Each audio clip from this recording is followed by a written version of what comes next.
Good morning, traders. Welcome to today's market review. This is Fred Razak at CMTrading. Today is June 13, 2022, and today is Monday morning. So looking at the highlights again, U.S. markets tumble once more. Okay, it looks like a bloodbath, and it's having repercussions across the markets. Now, there's no major economics event scheduled for today, but we did advise and we did say that the markets will be tumbling, and sure enough, it's happening before actually during summer months, which is generally a quiet season. Now, looking at the Forex symbols, starting out with the major pairs, they tumble versus the U.S. dollar. U.S. dollar usually goes up while the indices go down, and that's exactly what's happening. The Dow Jones and the NASDAQ both breaking and coming to major lows for the year. Now, looking at commodities, gold spikes as a result of it, and oil trickling down after hitting 123. Now, the sell-off was across the board, but there are some stocks that are weaker than others, specifically Amazon. Now, looking at cryptocurrencies, Bitcoin tanks as well. So let's take a look at the markets and see what we can expect from today's trading.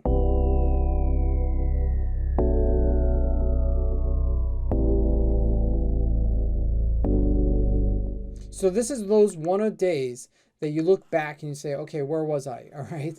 I mean, it's really that bad in the street. Now, if we look at a daily chart of the Euro USD, you can see we're hitting 104.71, and that's down from 107. That's almost a 300 pip move in just 3 days. Okay, so that's major retracement or sell-off. That's more correct, okay, with volume.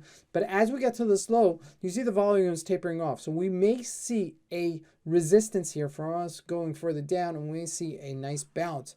Looking at the GBP USD, also just trading down to 122.47 from 125, and that usually is the more volatile of the two. Now, looking at the Australian dollar, also hitting 70, and this is also very important because we are hitting a supportish area around this area. So we do want to know and see possibly if it does actually bounce off of these levels. Now, these levels are really very important because they represent some of the lows that we've hit this past year.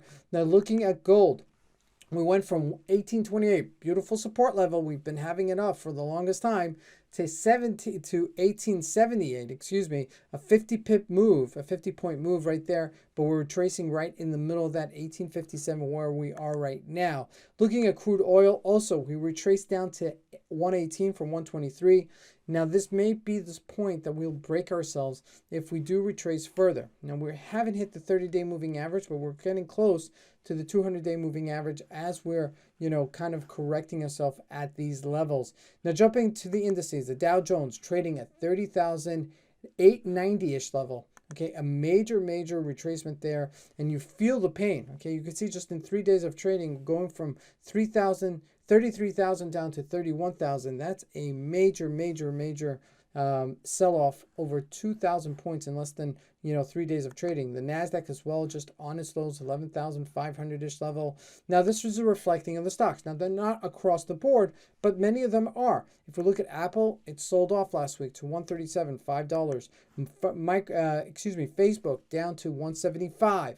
If we look at Microsoft, also selling down to $253. Now, everything is selling off, and that's systemic. That means that everything it took us higher about 2 years ago and took us higher and higher is now being sold off. So, as the boom and the bust is happening, it's happening in a much wider time frame, okay, because we did move ourselves from the pandemic in March of 2020 going into last summer and going into the beginning of this year, just rallying over 18,000 points in the Dow Jones. So for it to sell off like this is completely, taken into consideration. Amazon also selling off to 109.